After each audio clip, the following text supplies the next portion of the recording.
Hi friends, welcome back to my channel. Hi అండి. ఈరోజు వీడియోలో పండగలకి ఈజీగా అయిపోయే ప్రసాదాల రెసిపీ చూసేద్దామా? అయితే పదండి. రెసిపీ ఏంటో అనుకుంటున్నారా? చక్కెర పొంగలండి.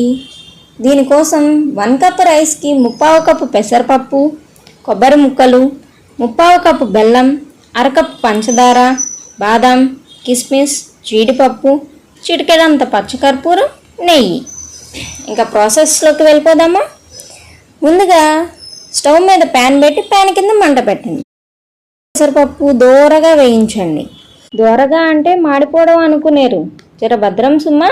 గోల్డెన్ కలర్ వచ్చే వరకు వేయించి వాటిని పక్కన చల్లార్చి వాష్ చేసి కుక్కర్లో వేసి 1.5 గ్లాసులు వాటర్ పోసి మూత పెట్టి 3 విజిల్లు సొయ్యి అనివ్వండి. తర్వాత కుక్కర్ కింద మంట ఆరిపేయండి. పాకం కోసం మళ్ళీ ఇంకో ప్యాన్ పెట్టి ప్యాన్లో షుగర్, బెల్లం పడేసి కుసంత వాటర్ దాన్ని తగిలించండి. పాకం బుడిక్ బుడిక్ అని బుడగలు రావాలి. పాకం చిక్కబడిన తర్వాత ఆ కుక్కర్లో మనం ఆల్రెడీ వండి పెట్టుకున్న రైస్ని ఇందులో పడేసేయండి. తర్వాత ఏముందండి, మిక్సస్య మిక్సోభ్యః చేసేయండి, అంతే.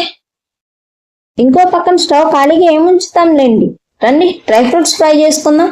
ఒక ప్యాన్లో 1 టేబుల్ స్పూన్ గీ వేసి డ్రై ఫ్రూట్స్ అన్నీ సపరేట్గా వేయించేసి పొంగల్లో కలిపేయండి. ఓలమ్మో, సపరేట్గా వేపాలా, అంత టైం ఓపిక నాకు లేవమ్మా అనుకున్న వాళ్ళు అన్నీ ఒకేసారి ప్యాన్లో పడేసి గిరిగిరా తిప్పేసి గోల్డెన్ కలర్ వచ్చాక పొంగల్లో వేసేయండి. దాని తర్వాత ఏముంది, మిక్సస్య మిక్సోభ్యః. లాస్ట్కి 4 ఇలాచీలు, పచ్చకర్పూరం 4 దెబ్బలు వేసి అందులో పడేసేయండి. తర్వాత మిక్స్ చేసేయండి. అసలు మనం చేయాల్సిన ముఖ్యమైన పని ఒకటి మిగిలిపోయిందండోయ్, ఇట్స్ ఎ సీక్రెట్. సో అటు ఇటు చూసుకొని ఎవరు మనల్ని గమనించిన సమయంలో ఒక స్పూనుడు మన పండి కింద వేసుకొని కామ్గా పక్కకు వచ్చేయండి. Thanks for watching. సబ్స్క్రైబ్ చేసుకోవచ్చు కదా, ప్లీజ్ అండి.